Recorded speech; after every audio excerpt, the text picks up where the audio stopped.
matches to decide to see who will be moving to the NPL in 2020. We'll catch you all up with all the different squads that are performing here in today's matches as the game goes along, but you could see a very southern drop here in Erangel to start things off. And when I was speaking to a lot of these teams, there are very contested parts on these maps that squads weren't afraid to hot drop on. So we might see some hot drops very, very early on over this last couple of weeks of scrims. Yeah, and I mean, we see also kind of similar patterns from a lot of these teams looting where they would normally loot specifically Space Station, kind of heading towards, normally they loot around Rozhok as well as, sometimes they'll send Valiant to Watertown. Zenith, we also see happen to find themselves in Millie Base. You also have Obey Alliance, who do tend to like to loot Novo, and in the absence of Ghost, we see Noble looting Milta, but what a first circle to start with. I think a lot of teams are actually okay with this, simply because of how southern the plane path was, but also just get the Millie base game out of the way early, you know what I mean? Yeah. No questions there in terms of where this one's going to be shifting early on. Those in Farm, pretty okay. Comets, Noble, they're happy with their spot there in Milta, but again, it's going to be quite the cluster there in terms of School, Apps, Razok, Pachinki, just those three squads there with Wildcard, Smokin' Aces, and Space Station Gaming. That's going to be a nice little rotation very, very early on for those squads. Yeah, I mean, for the teams on Millie Base, I mean, they're literally on cloud nine. These guys are so happy that is the circle. There's no, kind of ambiguity to that circle. Is it going to maybe shift up? Is it going to go north? That bad boy is ending on military base. Something also to note as well with Zenith, I mean, these guys did have some very successful fraggers going into the NPL, but they couldn't really get things, kind of going together. I think Walt Jr. had somewhat of a kind of middling, not so great phase, but at the same time, these guys do work really well when they are all up together as a unit, especially with fraggers like Roth and Kendo in the mix. Yeah, Walt Jr., the former nobleman who hopped into this squad late into the Phase 2 contender season, was able to promote on up, but found themselves at the bottom of the charts in terms of both damage and kills. So Walt needs to be able to pick up his game. Maybe he'll be able to do so with a fantastic circle like this very first one, and a lobby that has a skill level that has dropped just a bit. Yeah. And then you have, this clown Hetror over here.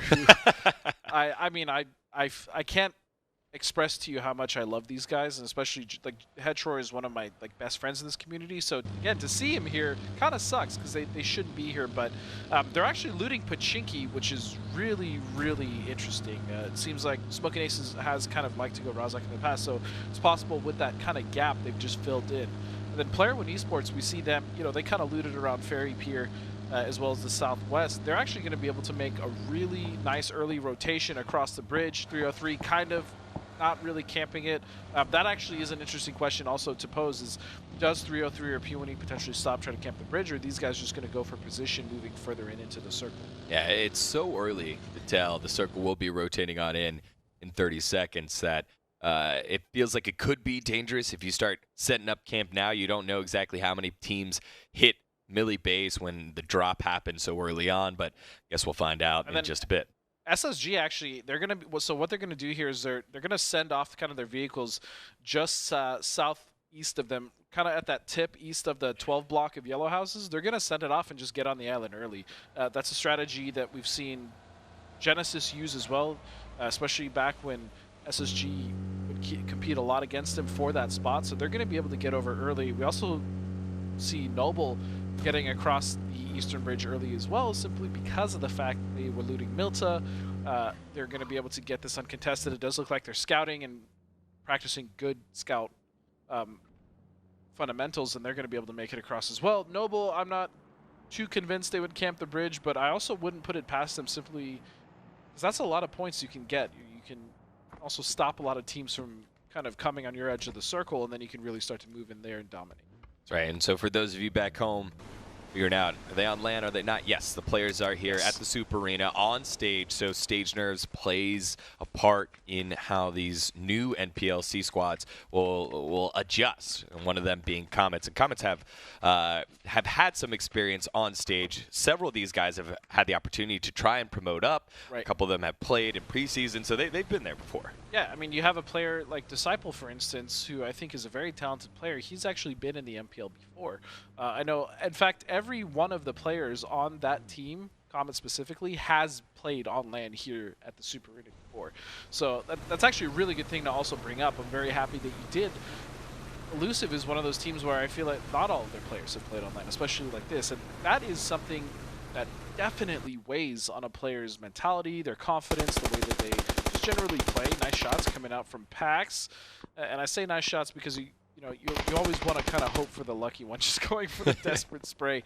Not too desperate, but just trying to land just rounds on moving boats, especially in the distance. It's not as easy as I would say, like kind of getting shots on a vehicle, simply because your tracers are going so much farther than they normally would. Look at this. The Oxy Cruise Lines. It's not one that I'd want to take right now with low key coming on in. You can see J-Sank taking the big drop and a bit of damage here playing cliffs in the southern part. Yeah, this is exactly what I was talking about. This is the spot that SSG likes to cross over onto military base from, and sometimes they'll actually just hold it, as you see now, to try to deny other teams, basically passage to the other side of the island. Oxy, we do see them take boats. Speaking of which, boom! Oh goodness, that thing is on fire, and they're going so wide. But if that boat takes any more damage, that's going to be looks like two members of Oxy going out immediately. Oh, goodness. Chubba going for the shots. Yeah, Chubba going for the shots. And the water in the ocean is not going to help that fire in the boat. Oh, they know that bad boy's smoking. Oh, you could see it. You could absolutely see it. And the Obs want to get the explosion. There it is. It does look like they're going to stop and start swimming. And the rest of the Oxy boys will have to either come back and get it, or it's a long, long swim back home, hoping that they're like a Ryan Lochte, a Michael Phelps, and get themselves back to safety there. Yeah, and that's a problem, man, because I believe they're also going to be in the blue in a second. You can't heal in the blue. Even though it's just circle 1 blue damage, the fact that you're swimming, which means that you're inherently slower, and also the fact that it looks like LK isn't going to let up. Like, this is a big problem for these guys.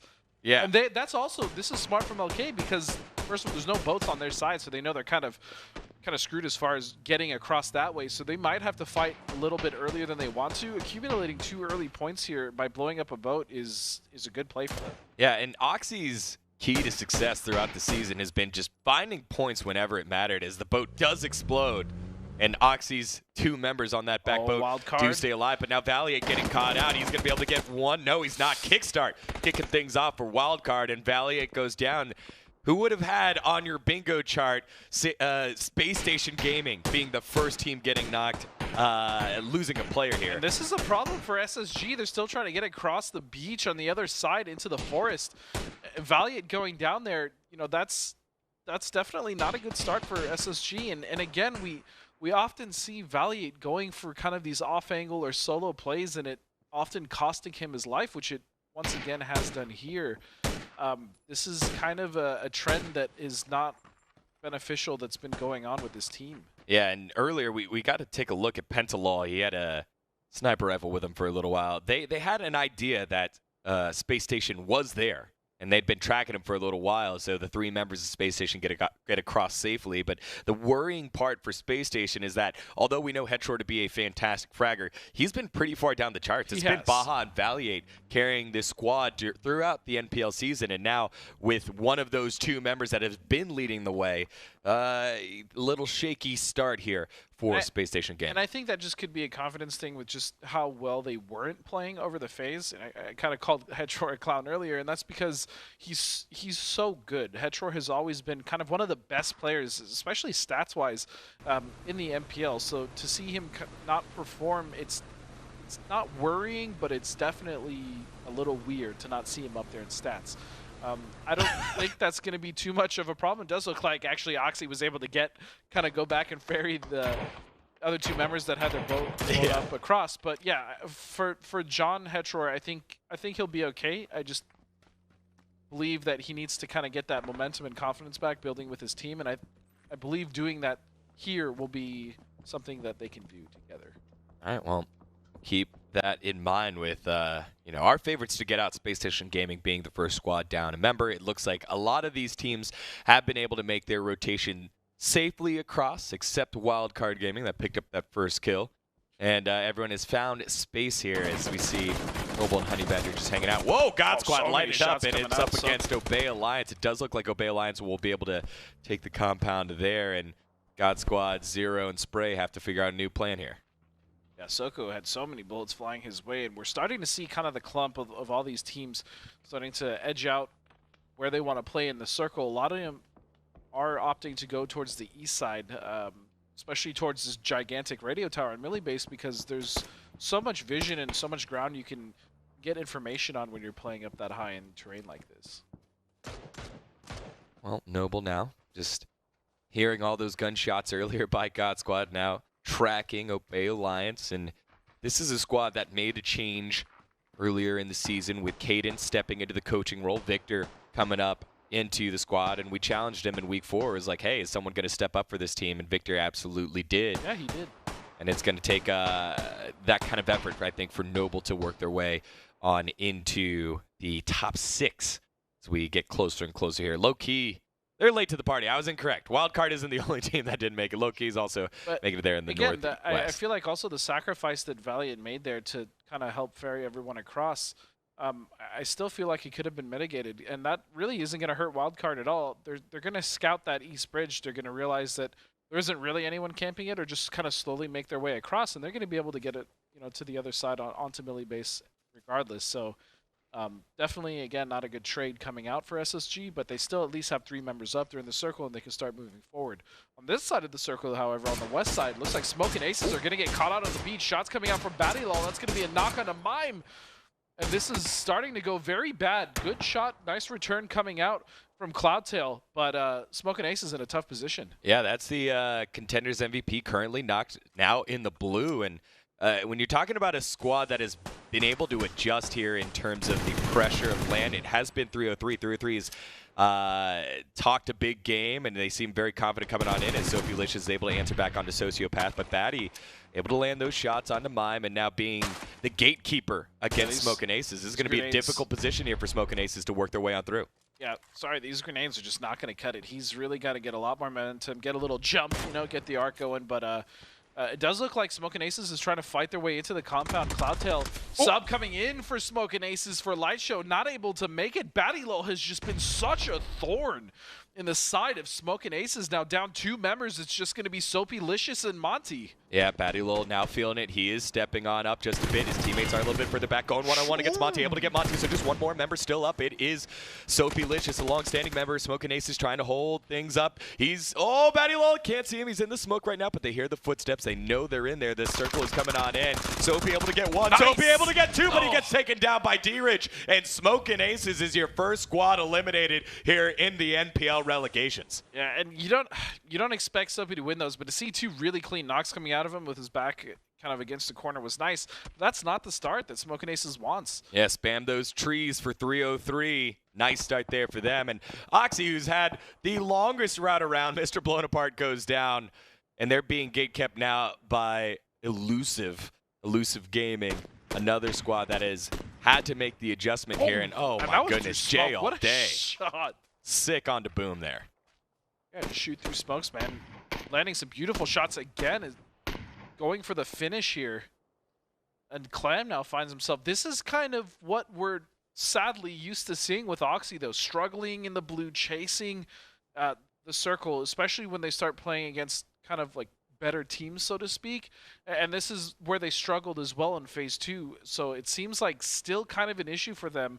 I'd like to see them somehow remedy that, whether it's rotating earlier, maybe not taking boats on such a kind of convoluted path, wrapping so far around, because this is not a good look for, again, a team that we've seen do this many times in the past. Yeah, Oxy a little tight when I was talking to him earlier today in terms of just their mentality and stuff. And yeah, you could say this first circle is pretty tough for them. But again, we're used to seeing them salvage points here as Clam's now getting pincered here by Jay all day and Fizzle. Elusive need to be careful. Jay's pretty low on HP because they are quite a ways away in the blue with only one first aid here for Fizzle. Clam's just going to take his time here and try to work this out as best as he can. The Oxy boys always find a way to get points in tough situations, but this seems like such an uphill battle for them. And they do. That's a very good point you bring up. They are able to find points, but it's always scattered as like one or two players, and that's kind of the issue for them. Another issue is Elusive still does have to get in the circle. That's going to close, meaning that this blue is going to start kicking up and really doing a lot more damage. As much as I agree with them trying to finish off Oxy, get not only the kill point, but also just eliminate another team off of the board, they also really need to think about getting in. Oh, and now 303 is starting to get gate kept themselves. D-Rich already down. Battylol was taken out earlier by Low Key. And now it's just Dusty left alive as eventually Clam gets taken down. A lot of fighting also happening elsewhere on the map. Supernova getting a couple kills there. It's Hella picking one up as Dusty now getting pincered by multiple squads. It looks like Player One Esports and Low Key on the hunt for the final member of the Trees. Yeah, and this first game is also really interesting to watch, not only because of the circle and it being melee based, and a lot of these teams are kind of scramble to get into the circle, but also we're going to see a lot of teams kind of play edge to kind of feel everyone out. You know what I mean? Feel exactly who's going to be playing on the edge or how they're going to fight on these types of terrains here. Yeah, actually, Elusive die. Yeah. Elusive die to the blue. They pick up the one kill, the couple kills there on Oxy, but they go out. I guess they weren't able to work their way on in, and they're your 14th team knocked out here. Interesting. And as I said, the Southwest is starting to get pretty busy here. A lot of teams playing these edges. Again, feeling the other teams out, trying to figure out how some of these guys might play the edge, whether it's more aggressively or not. Oh, God Squad coming in hot. Three people, all four were actually in that UAC. Yeah, they were doing the hit squad here, and they're parked right next to Wildcard Gaming. So, man, the problem here is Wildcard has such a good hold on this. Not only that, but you also have SSG shooting from all the way down on the coastline. It's going to be very tough for God Squad to get in. They might have, Spray is looking like he's just going to try to cover him with the vehicle, possibly get him up, but it's going to be a mountain to climb for them just to, kind of move 10, 20 meters into the circle. Yeah, J-Sank with the long distance shots there, able to put Danny G down into the crawling position. As Danny G should be able to heal on up, and God Squad relatively safe now, but have to rethink it. God Squad known as an aggressive squad. They love to fight. They're a coin flip type squad, and it flipped heads multiple times there in week 4 to get him going. As Lamp-A-Lot now channeling his Lamp a Little there from Nutters, getting things going there and able to get a knock onto Lush. Yeah, and right now, I think P1E is doing a really good job of kind of hunting for their edge, which would be Halleckline, and getting rid of them early. That means they can kind of control this west side, or at least southwest side of the circle. But meanwhile, coming in, Wildcard going for the massive defense. Yeah, and this is the issue. Wildcard was so well set up to deal with God Squad coming in. There really was nowhere they could go without Wildcard knowing exactly how they're going to approach that. That was an absolute wipe there by Wildcard Gaming. And talking with these NPL squads, they felt like there was a clear difference in the skill set between the NPLC squads and the NPL squads. You could see the Molly going a bit short there, and God Squad, again, big fraggers there. They just walked right into an absolute mob squad in terms of Wildcard. And nades going down. See you later, Spray. Spray's going to be done for. It's just now up to Danny G.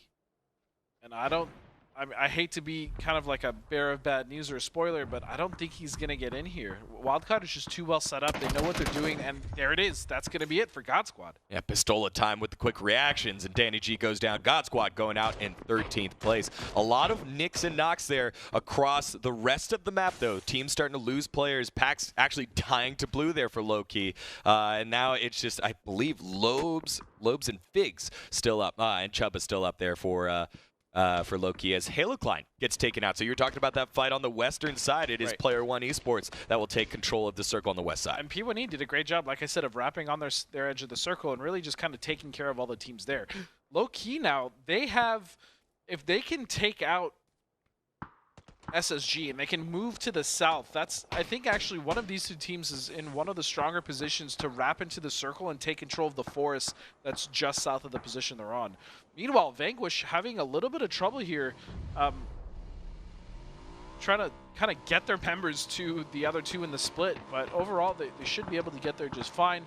They have vehicles, bikes, obviously are going to get them there faster, and they're actually going to try to control the east side of the circle. Meanwhile, Obey Alliance just on their south. Yeah, Obey Alliance just on the ridge there. Philly getting shot from somewhere else as we follow back along with Space Station Gaming. Hetra making an aggressive push here. Lobes on the hunt. You can see him through the X-ray. Hetra has no idea he's there, and Lobes able to get one, but the counter comes back in. Figs covering his teammate. 2 members of Space Station down. Just Baja left alive because we know that Valley 8 died earlier, and Figs going to be able to come on up, clean up those 2 points, and get Lobes going. The problem for both of these teams now is not only in the fact that they're crippled, but Wildcard has heard this and taken over that position. Big nade coming on in! Holy cow, Baja with the bounce, and it's true.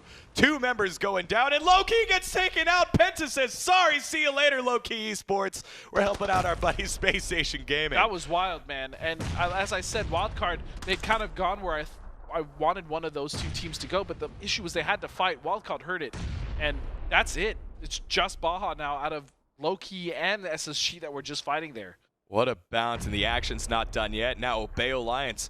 Hades, he was the damage leader for the longest time in the NPLC. He's up front here against this the squad here with Tetra.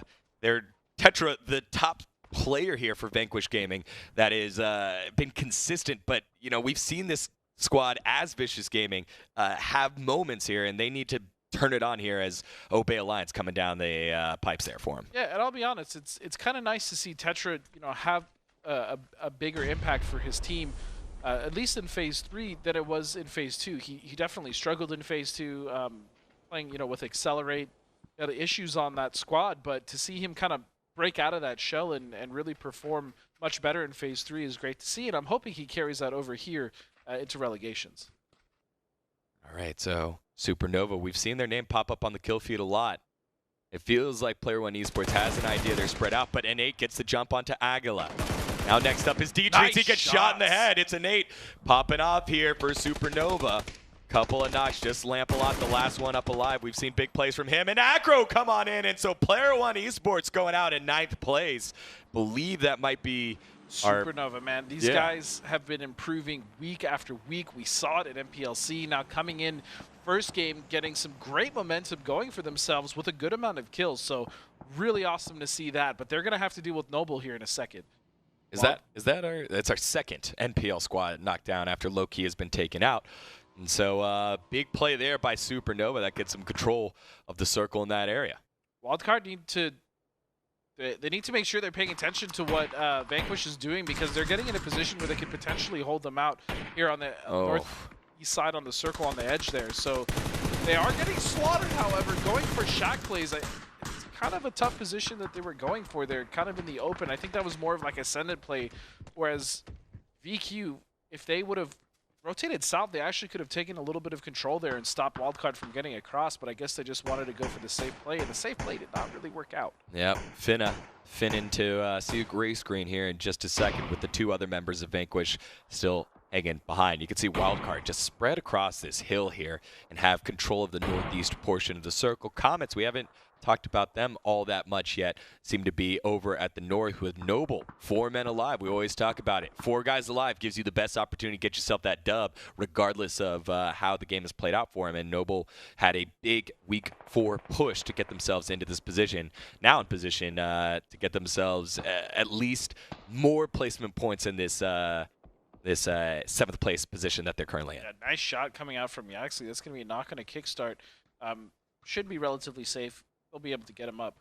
But yeah, to touch on what you were saying, ooh, Penta going for the Penta with a bolt, man. It's been a minute since I've seen Penta with a bolt, but he is such a dangerous player, regardless of what gun he put in his hands. And I think he's showing it here, almost landing that next 360 shot. hop. Yeah, dude, Penta's a really, really talented player that I just hope kind of gets in the groove, because once he does, man, it's really special to watch. Penta not able to quite land those shots in terms of a knock. I think he did damage 1 member of Supernova a little bit further back. You can see here the circle. Oh, it favors Comets and Wildcard. Zenith, Obey Alliance, Vanquish, Noble, and Supernova going to have a little bit of work to do as Yaxley now aiming down the sights and able to finish off a Nate. Supernova now down to 2 members. So it looks like Wildcard actually has the best position, or at least they're safe, but there's really nothing for them to play on that side. So they're going to have to make a play, whether it's wrapping north or kind of wrapping to the east. They can't really stay where they're currently at. Meanwhile, we have this fight that's about to go down between, looks like the last 2 members of Zenith and Noble. Full 4-man squad coming in together. Oh, Could they P1 with the potentially push. just get it cut out? Oh my goodness, that's going to be 1 knock. Yeah, 1 knock, but Kendo's just going to sit and wait. And that Hades. was just Obey. That wasn't even Zen. Oh, but Kendo's Huge. gonna spring from the grass. Oh, he only gets another knock. He's not able to finish off the downed members, and so Duck Patron and Honey was Badger. in no position to help. Woo! Such a far split. Actually, Patron is in the circle, but this is going to slow down Noble a lot, as you said. Not surprisingly, getting 4 into the final couple circles is obviously one of the most important things in this game, but not able to do it. I like the use of smokes here coming out of Wildcard, but Kickstart going to go down. He's actually going to get flushed. Now VQ is able to put so much damage onto this Wildcard squad. You touched on it. They had nowhere to go. They tried to use smokes to cover it up, but Vanquish Gaming said, hey, you killed our teammates earlier. We're giving it right back to you. It's Pistola time still up. Adam has already been killed off. It's Pistola and Penta, but they're just absolutely getting sprayed from 2 different sides. Comet's coming on in as well, trying to get on in. That's 1 getting knocked. Supernova has been finished off by Noble. Acro has gone down, and now Comets with Noble looking good here, and somehow Vanquish able to recover, and it's Wildcard going down. Reno, the last one alive, and that worked out very fortunately for Vanquish because nobody was in position. Noble got slowed down, so they weren't in position to really clip Vanquish, who were basically pelting Wildcard, as they were also getting shot from the west side of the circle from Comets. Now it looks like it's going to be a 4-on-4, and I believe 1 last player. It's going to be Reno. So it's just onto this, and Noble with a fantastic position to hold this circle out and win the first game here of the NPL relegations. Yeah, and Comets, it looks like Matthew's going for a big fatty flank right here onto the Noble squad. He thinks about it, has a nade, and those could ring true here. As Matthew keeps peeking around. Oh, there it is. He sees Victor. Victor going left and right, but not able to connect his Matthew. Now he's in a little bit of trouble. He's further back. He does have his Comet boys to cover, but nades could ring up. Matthew's forced to step on up and spend a little bit more time than what he likes. The whole while, Reno is able to sneak on into the middle of the circle. Maybe Disciple sees him, but all of Noble right now focused on this 1 member of Comets. There's definitely a world where Reno wins this game. It's going to be obviously very tough, but right now sitting in the shack with the cover of that, Noble and Comets have to kind of fight each other just to kind of get in and get some space. It's definitely possible, but Noble, you know, they're kind of playing as this rolling death ball unit that might come back to bite them, especially if they eat a grenade or if they clump up too much and just get sprayed down from the rest of Comets. So it does look like they're going to back off and try to wrap a little more to the southeast. There is a little bit of cover. There's a nice little ridge there as we see Honey Badger making his way towards it. But Comets in a pretty good position to just go for as much damage onto Noble as possible.